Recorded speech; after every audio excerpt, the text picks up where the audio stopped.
America और Saudi अरब के बीच एक काफी अहम दिफाई मुआहिदा तय होने वाला है, जिस पर जल्द ही मोहर लग सकती है। बताया जा रहा है कि एक तारीखी डिफेंस के हवाले से मुआहिदा जो वेस्ट एशिया के इर्द गिर्द जियोपॉलिटिक्स को नई शक्ल दे सकता है। रिपोर्ट के मुताबिक ये मुआहिदा आर्टिफिशियल इंटेलिजेंस कॉर्पोरेशन से मुताल्लिक है। कहा जाता है कि प्लान बी के तौर पर डब किया गया नया मुआहिदा इसराइल के साथ सऊदी के मामूल पर लाने वाले ट्राइलेटरल एग्रीमेंट से अलग होगा। रिपोर्ट के मुताबिक प्लान बी उस वक्त काम कर सकता है जब इजराइल हमास जंग खत्म हो जाए।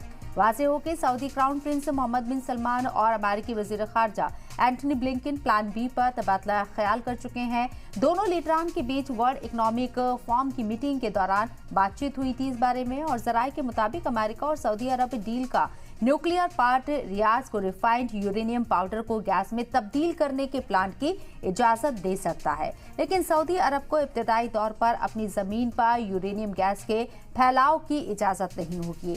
एग्रीमेंट के तीसरे पार्ट में डेवलपमेंट टूल्स एआई में इस्तेमाल होने वाले कंप्यूटर चिप के सऊदी अरब के लिए अमेरिकी एक्सपोर्ट कंट्रोल को ढील देना भी शामिल है। आपको बता दें कि सऊदी अरब ने चीन के साथ भी माली और एनर्जी के ताल्लुकात कायम किए हैं। 2022 में रियाज और बीजिंग में ड्रोन बैलिस्टिक मिसाइल और एंटी ड्रोन लेजर डिफेंसेस की खरीदारी के लिए $4 बिलियन का मुआहिदा हुआ था। तो काफी इंपॉर्टेंट ये डील मानी जा रही है, और जिस तरीके से बातचीत हुई है प्लान बी का भी यहाँ जिक्र किया गया है। लेकिन आपको बता दें कि काफी अहम दिफाई मुआहिदा तय होने वाला है, ऐसा उम्मीद की जा रही है, जिस पर जल्द ही मोहर लग सकती है, क्योंकि जो मीटिंग हुई है उसे ये इशारे मिल रहे हैं। बताया जा रहा है कि एक तारीखी डिफेंस के हवाले से मुआहिदा जो वेस्ट एशिया के इर्द गिर्द जियोपॉलिटिक्स को नई शक्ल दे देगा। जियोपॉलिटिक्स को लेकर जिस तरीके से सऊदी अरेबिया और इसके साथ ही आपको बता दें कि अमेरिका दोनों ही यहाँ पर अपने बात रखते हुए नजर आते हैं और एकजुट नजर आते हैं, और अभी मिडिल ईस्ट के अंदर जो क्राइसिस नजर आ रहा है उसमें ये मुलाकात काफी अहम मानी जा रही है। रिपोर्ट के मुताबिक ये मुआहिदे आर्टिफिशियल इंटेलिजेंस कॉर्पोरेशन से मुतालिक है। कहा यह भी जाता है कि प्लान बी के तौर पर डब किया गया नया मुआहिदा इसराइल के साथ सऊदी के मामूल पर लाने वाले ट्राइलेटरल एग्रीमेंट से अलग होगा।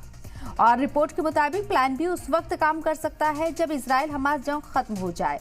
वाज़ेह रहे कि सऊदी क्राउन प्रिंस मोहम्मद बिन सलमान और अमेरिकी वज़ीर ख़ारजा एंटनी ब्लिंकन प्लान बी पर तबादला ख्याल कर चुके हैं, और दोनों लीडरान के बीच वर्ल्ड इकोनॉमिक फोरम की मीटिंग के दौरान ये तमाम बातचीत हुई थी।